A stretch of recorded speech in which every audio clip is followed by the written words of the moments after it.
You now tuned in to the Gumptown Podcast. I'm your boy Doug B. We ain't got nothing to talk about, but we got something to talk about. Let's go. Good people. Welcome back to the Gumptown Podcast, episode 119. I'm your boy Doug B. If you tuned in to this podcast, thank you for your time and your attention. I really appreciate you giving this podcast a shot.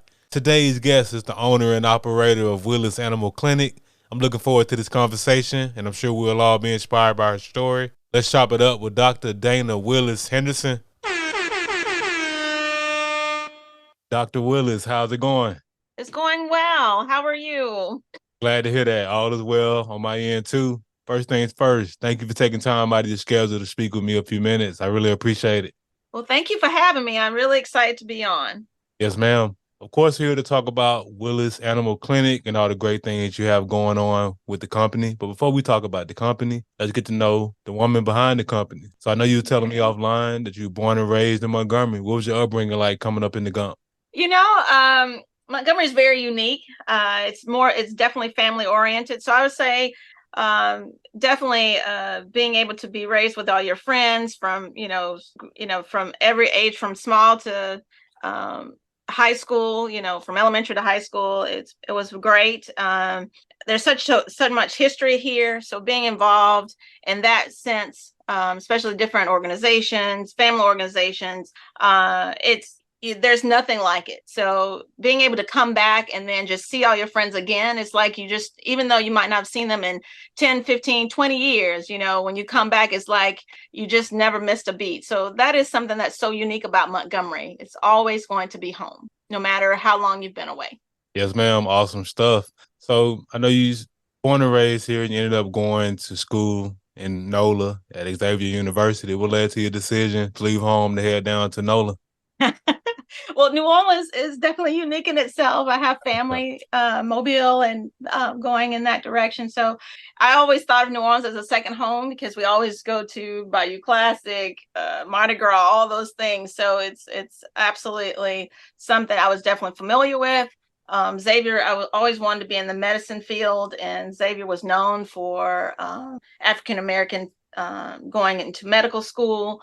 And so it was a win-win both. So knowing the area as well as knowing the value of going to Xavier. So definitely you always want to experience away from home. That's just being honest. So it's always nice to be a little bit away from home to see something different too. Understood. That makes perfect sense. So if I read correctly, Xavier is an HBCU. So That's correct. Yes, ma'am. So tell me about the HBCU experience at Xavier. So Xavier is a little smaller. It is the only African-American Catholic HBCU.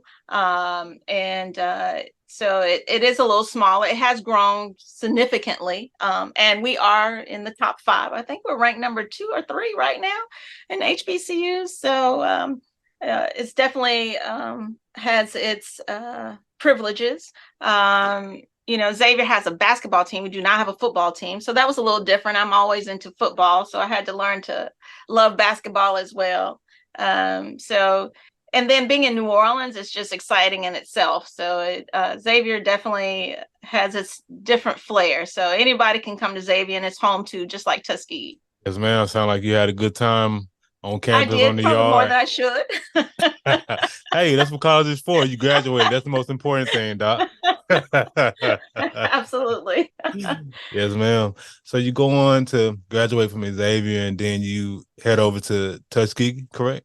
Correct. Yes. Okay. So there was a little gap there. I ended up working with my father for a little while, for several years too.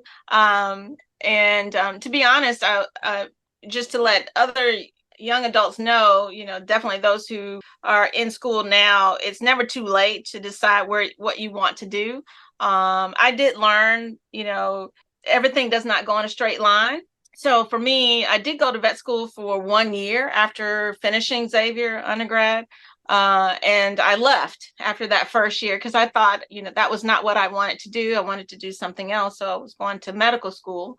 My goal was actually to be a transplant surgeon after I started doing research at UAB But long story short, actually, after doing all of that, working with my father for a year and a half or so, and then going to Birmingham and working at UAB and working with transplant surgeons, I was also in charge of all of the research animals at the time, and it was primates. So everything I started doing was always centered around veterinary medicine without me even realizing it.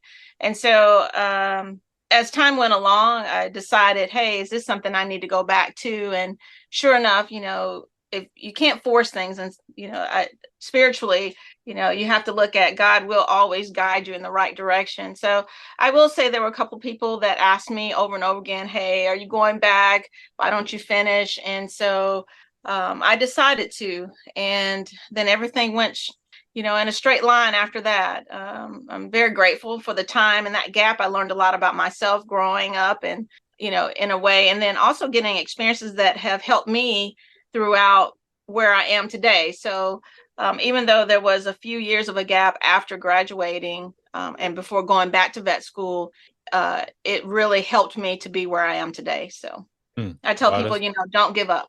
Wow, that's an amazing story. And your journey, it was unique to you. You had to do what you had to do, and there's no judgment. And right. Hey, it all worked out at the end of the day. Everybody's journey and trajectory is different. So good stuff. It did. Yeah. Yeah. So I see now why I made those. I had different avenues. I took a different road, but I ended up still in the same destination. Yes, ma'am. Absolutely. So let's talk about Willis Animal Clinic. I read that your father started this company back in 1975, and prior to starting this company, he served in the military, and that's amazing that he was able to serve in Vietnam. Absolutely. And there's a storm and serve our country. So just from and I saw also where he passed away in 2021. Sorry for your loss. So thank you. Yes, ma'am. So just from what's your memory of your father as a man, aside from the business side of the house, what was he like as a man? My father was no nonsense, but at the same time, he was this tall, very thin man that was very gentle, but was very stern with us, especially me. So I was like, so my siblings, we all, get to the point of, I always felt like he was harder on me at times, and maybe that was because I was the only girl. They might say differently. But overall, he really felt that you put your people first. He loved the community. He loved being here.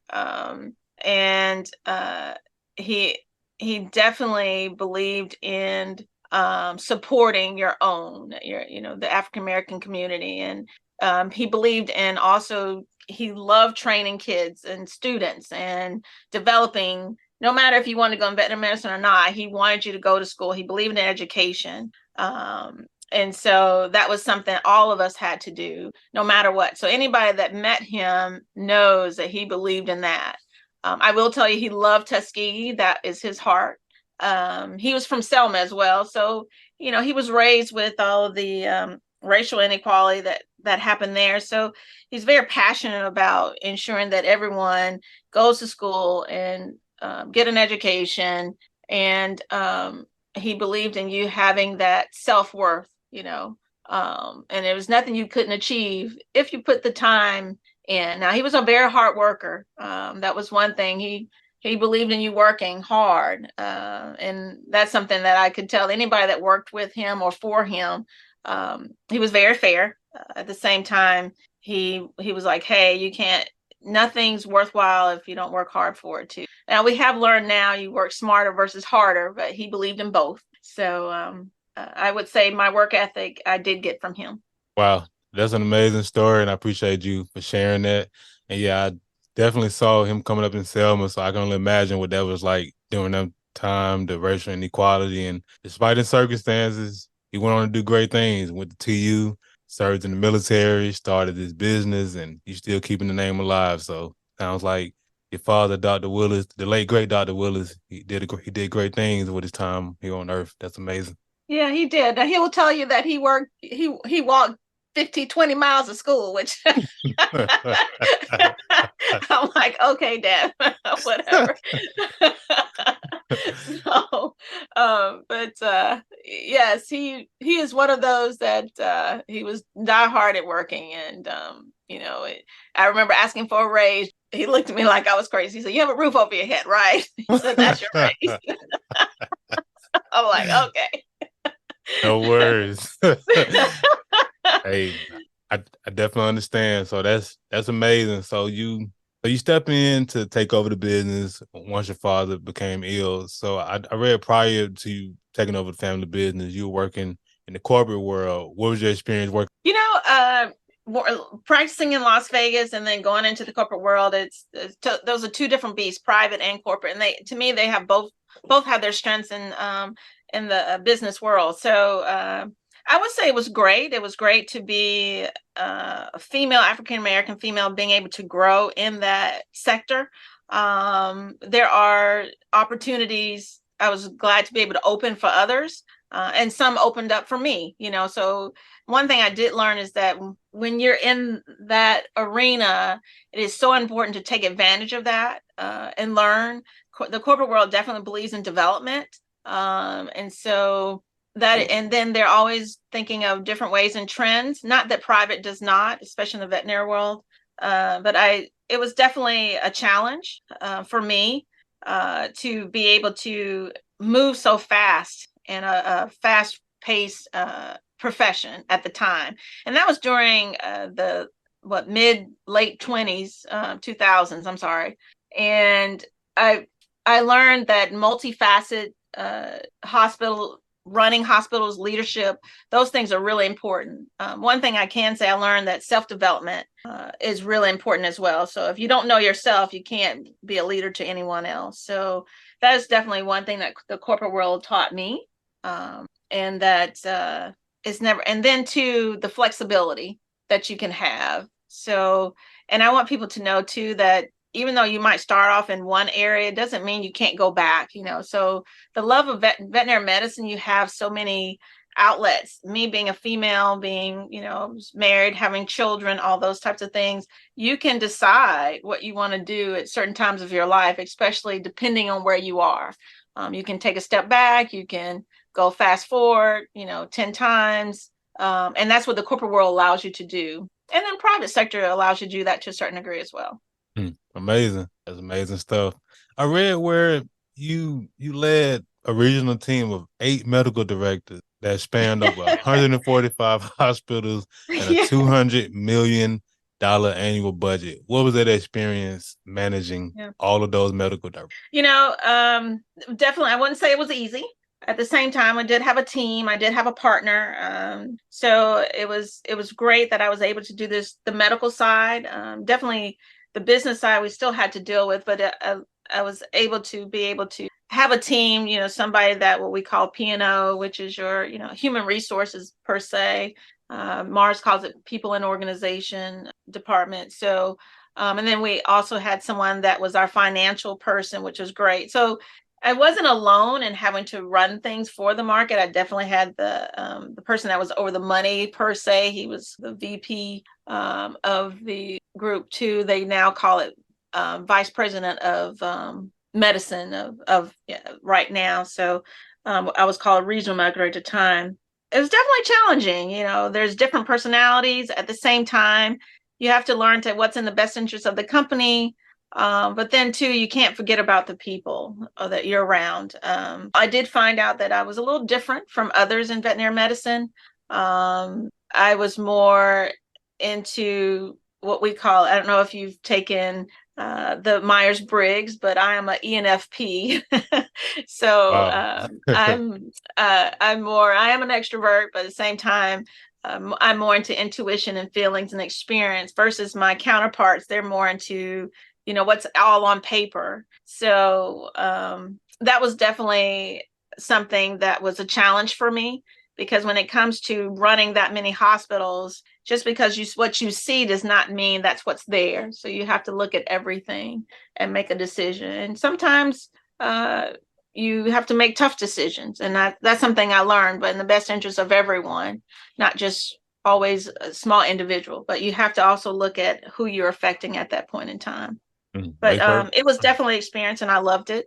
I love to travel and meeting new people, and seeing all of our doctors, actually living their dreams. So that was exciting to see. Amazing. So speaking of the traveling aspect, what are some memorable cities you've had a chance to visit in your career?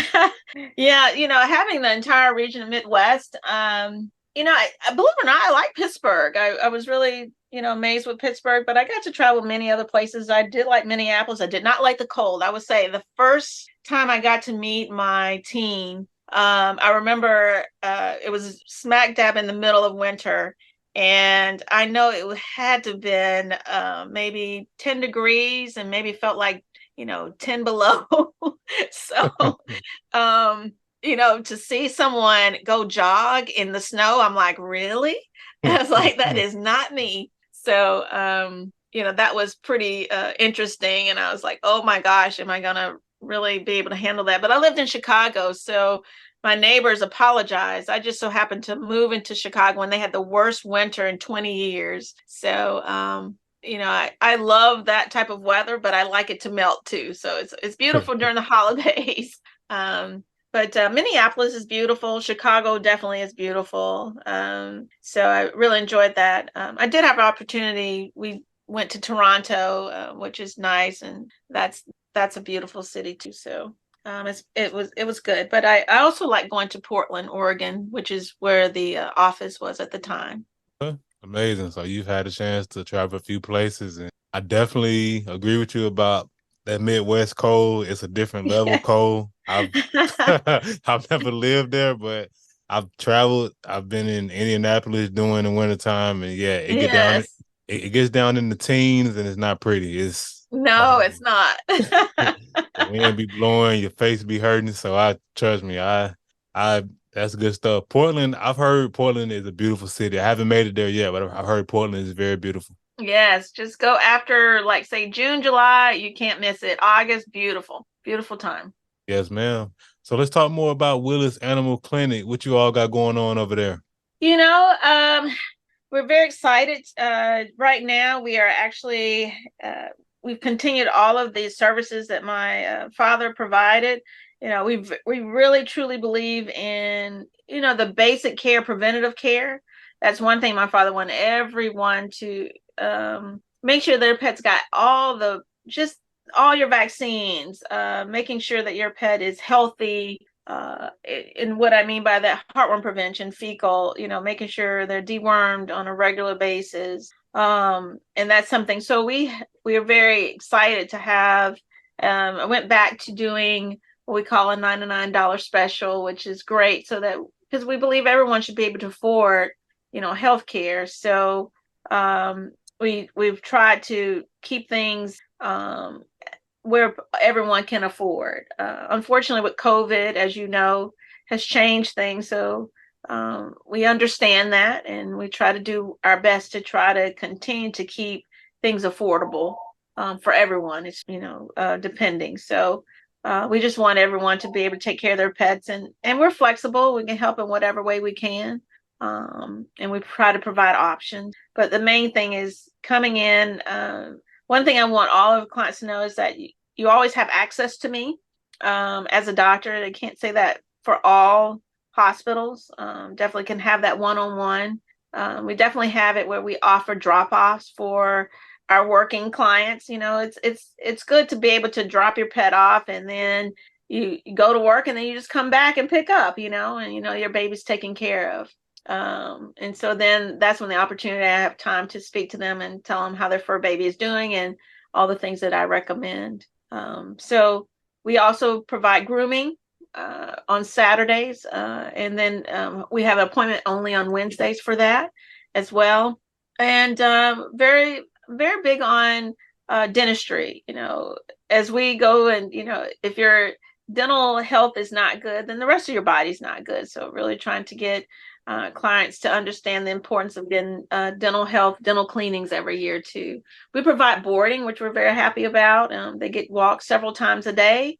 And then even on the weekends, you can pick up on the weekends if you like. And just to let you know, all of our boarders, they get complimentary baths before they go home. So just, clients love their babies to be fresh when they come home as well. So, and they have the flexibility of bringing their own food, treats, everything. And so one thing I am very proud of, I have a lot of vets, pre-vet students that come to the clinic and work because they need to get their hours. And so it's good to have teams that really believe and are passionate about veterinary medicine.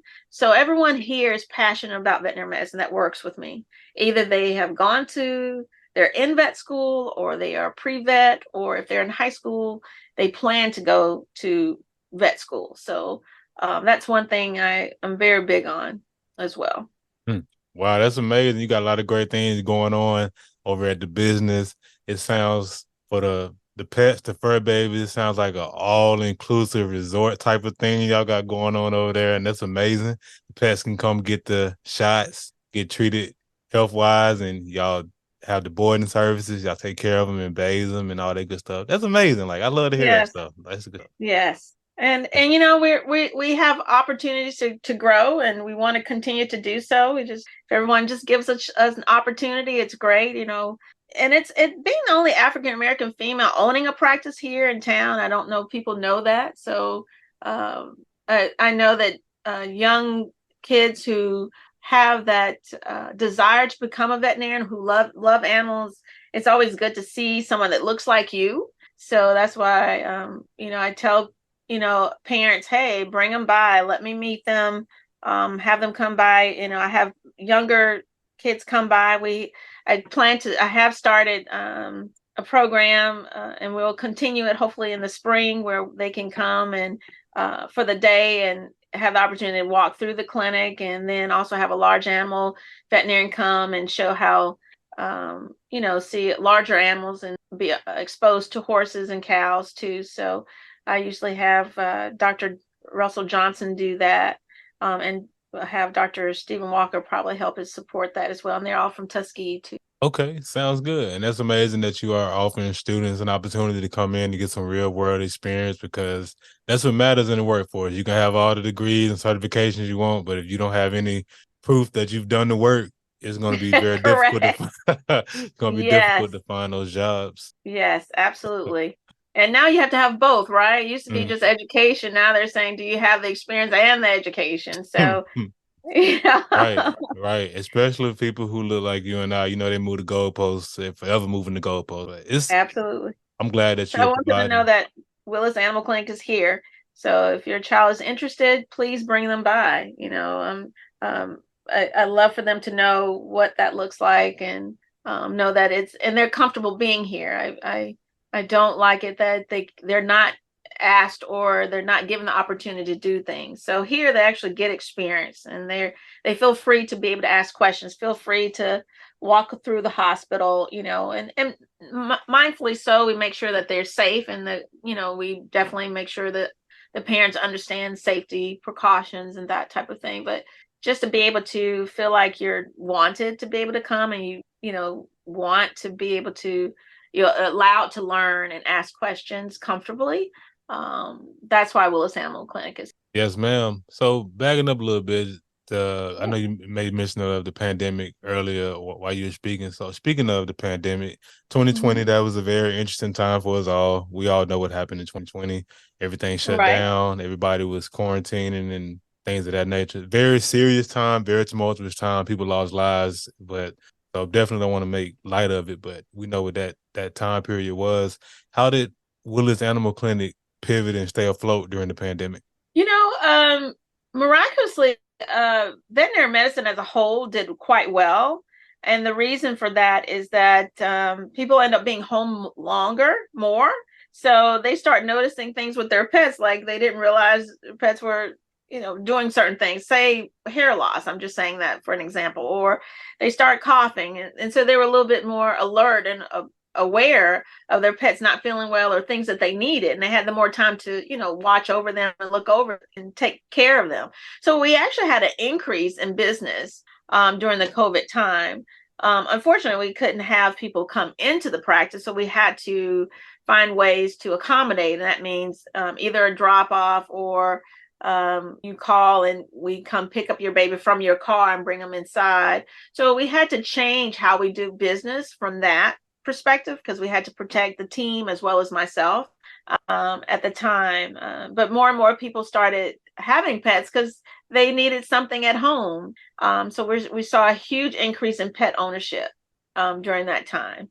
Wow, that makes perfect sense. Everybody's at home, and to your point, they got a chance to really observe their pets and things of that nature. And that's great that you all were able to pivot, make accommodations, and stay afloat during the pandemic. Because unfortunately, a lot of businesses didn't make it, but Willis Animal Clinic made it. And much respect for making it happen. Yes, yes, and I thank the community for that.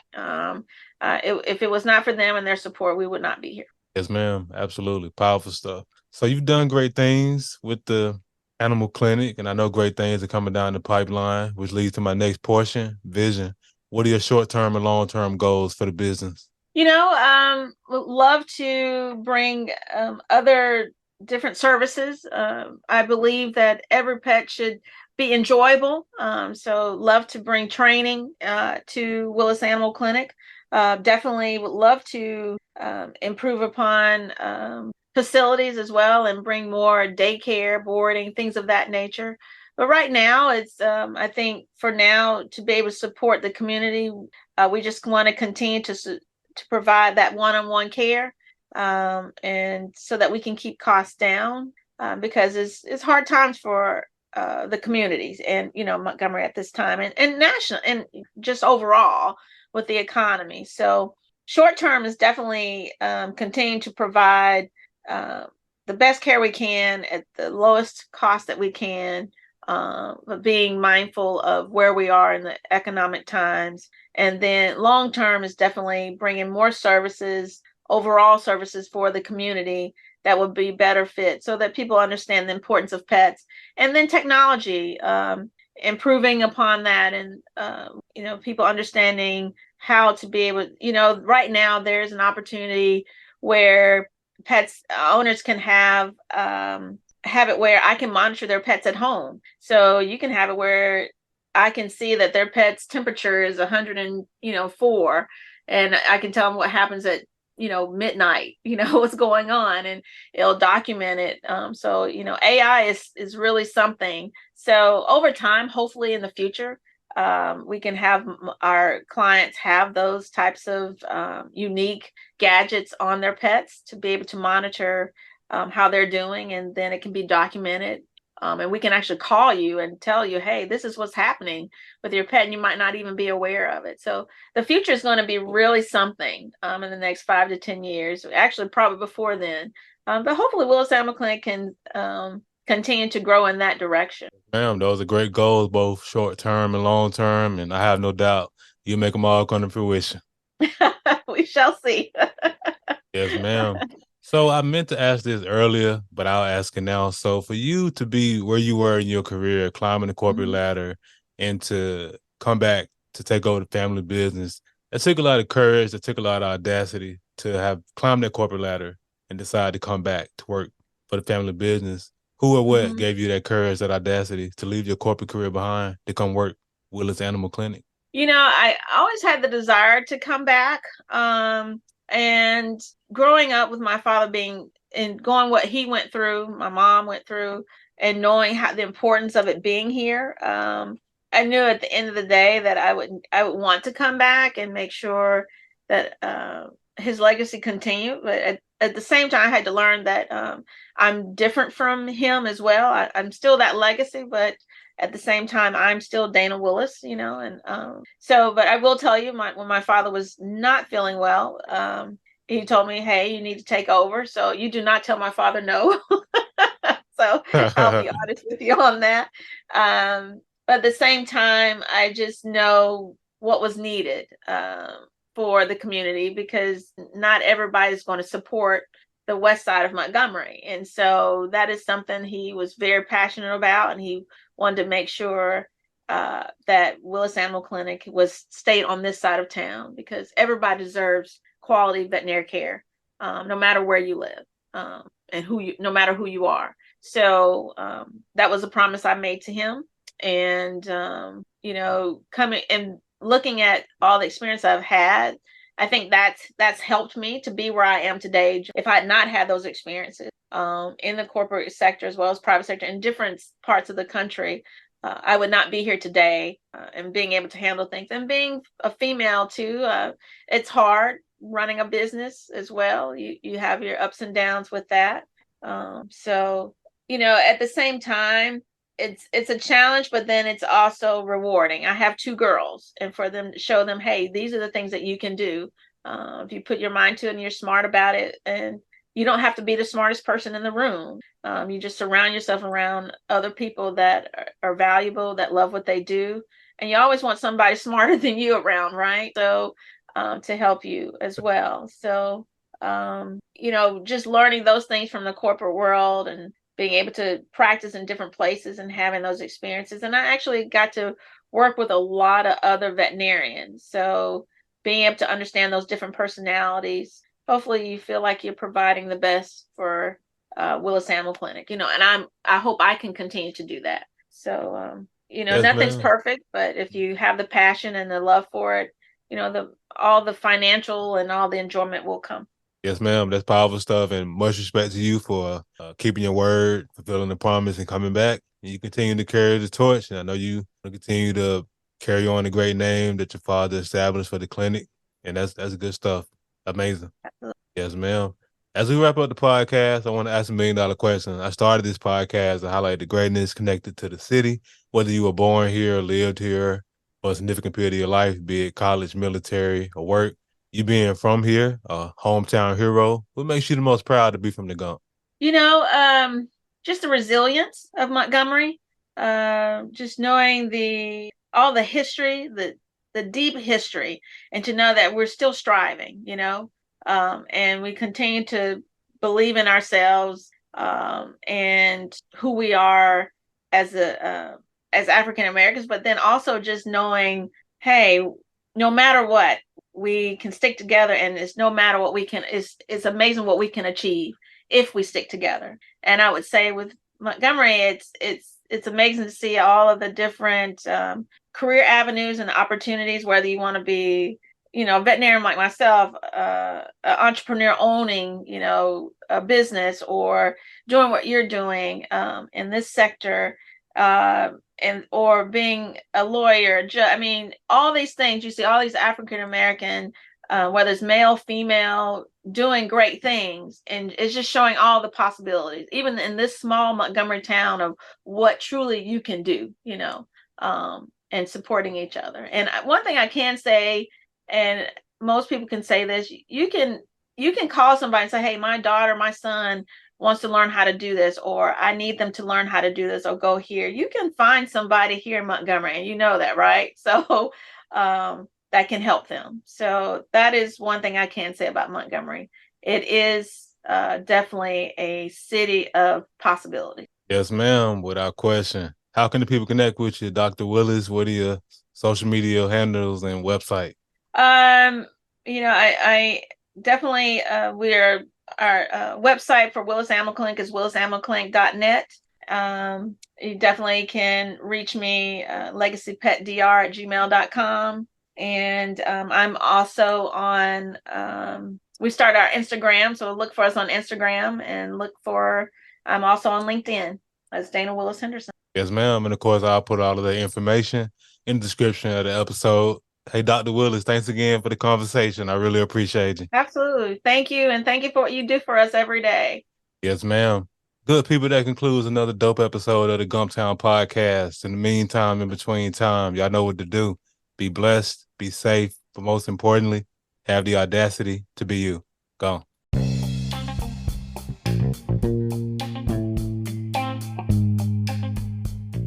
Thanks again for tuning in. I appreciate your time and your attention. Until next time.